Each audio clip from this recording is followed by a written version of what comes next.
शासनाच्या घरकुल योजनेतून हक्काचं घर मिळेल या आशेनं ब्रह्मपुरी तालुक्यातील आवळगाव येथील 166 लाभार्थ्यांनी बांधकामं पूर्ण केली.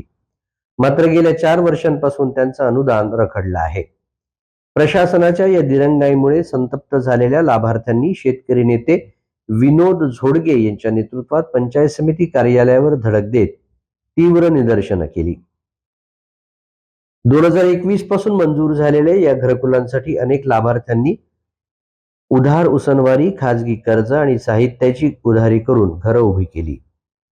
अनुदानाचे हप्ते मिळताच कर्ज फेडू या आशेवर असलेल्या गरिबांना अद्याप रक्कम मिळालेली नाही.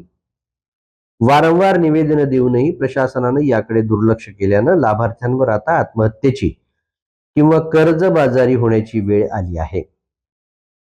विनोद झोडगे यांनी आवळगाव इथं भेट देऊन लाभार्थ्यांच्या व्यथा जाणून घेतल्या. त्यानंतर गटविकास अधिकारी रवींद्र घुबडे यांना निवेदन देऊन चर्चा केली. सरकारनं गरिबांची थट्टा थांबवावी, अन्यथा जिल्हाधिकारी कार्यालयासमोर आंदोलन छेडू असा इशारा त्यांनी दिला आहे. यावेळी माजी जीप सदस्य शंकर सातपुते, शशिकांत वारजूरकर यांच्यासह मोठ्या संख्येनं लाभार्थी उपस्थित होते. विविध शासकीय योजनांच्या माध्यमातून ज्या गरीबातल्या गरीब लोकांना जे घरकुल देण्यात आले त्यापैकी मला वाटते तालुक्यामध्ये 989 लोकांना घरकुल देण्यात आले होते. त्याच्यापैकी 533 जे घरकुल लाभार्थी आहेत, ज्याला नरेगा अंतर्गत ज्या घरांना बांधकाम करताना पक्क घर व्हावं म्हणून जे पाणी जो मारले जातो त्या पाण्याची मजुरी ही नरेगा अंतर्गत दिल्या जातो. ती मजुरी अजूनही जवळपास आवळगावच्या 175 लोकांना, तर तालुक्यातील 533 लोकांना, काही लोकांना थोडंफार मिळालेले पण असे काही लोक आहेत ज्याला 20-25 हजार जी रक्कम मिळते ती आजतागायत मिळालेली नाही. हे आवळगावातून आज इथे पंचायत समिती धडक देणारे सगळे घरकुल लाभार्थी इथे आलेले आहेत.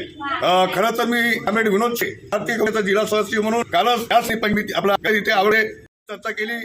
व्हिडिओ साहेबांनी 1-2दा त्या संबंधाने पत्रव्यवहार जे नरेगाचे अतिरिक्त कलेक्टर त्यांच्याशी केलेला आहे, पण मात्र सन्माननीय अतिरिक्त जिल्हाधिकारी मात्र याच्यावर कुठलीही कारवाई केलेली नाही आहे. आणि म्हणून आज आम्ही शेकडो लोक आवळगावचे इथे धडक देत सन्माननीय व्हिडिओ साहेबांना निवेदन दिलेलं आहे आणि आम्ही सांगितलं आहे की या सगळ्या घरकुल लाभार्थ्यांच्या संदर्भाने आपण रीतसर योग्य कारवाई करून काय करता येईल पुढचं त्या पद्धतीने आपण कारवाई करावी आणि लोकांना लवकरात लवकर कसे पैसे मिळतील या अनुषंगाने कारवाई करण्याच्या संबंधाने चर्चा झाली. ते परत आमच्या निवेदनाच्या अनुषंगाने पत्र पाठवण्यास त्यांनी मान्य केलेलं आहे.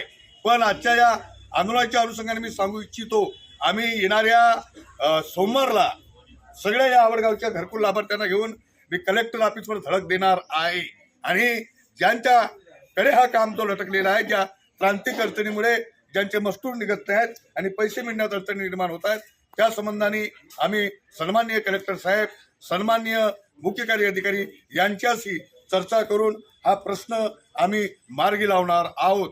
तेव्हा आजच्या या आंदोलनाच्या अनुषंगाने आम्ही जे पैसे मिळाले पाहिजे म्हणून इथे जे आलेलो आहोत त्याच्या संबंधाने कारवाई करावी. आणि आता पहिले 4-5 वर्ष आम्ही उशीर झाले, आता मला पैसे मिळायला परत विलंब न करता तातडीने पैसे मिळावी ही अपेक्षा घेऊन आम्ही इथे आलेलो आहोत. आणि जर पैसे येत्या हप्ताभरात या संबंधातली कारवाई झालेली नाही तर मात्र आम्ही या सगळ्या लोकांना घेऊन यापुढे तीव्र आंदोलन केल्याशिवाय राहणार नाही असा इशारा मी आपल्या चॅनलच्या माध्यमातून देत आहे. इन्कलाब घरकुल लाभार्थ्यांची रक्कम मिळालीच पाहिजे. 2021 थकीत असलेली घरकुल लाभार्थ्यांची रक्कम मिळालीच पाहिजे. 2021 पासून थकीत असलेले घरकुल लाभार्थ्यांची रक्कम मिळालीच पाहिजे. अशी कशी देत नाही, अशी कशी देत नाही, अरे अशी कशी देत नाही. घरकुल लाभार्थ्यांची थकीत रक्कम मिळालीच पाहिजे. घरकुल लाभार्थ्यांची थकीत रक्कम मिळालीच पाहिजे.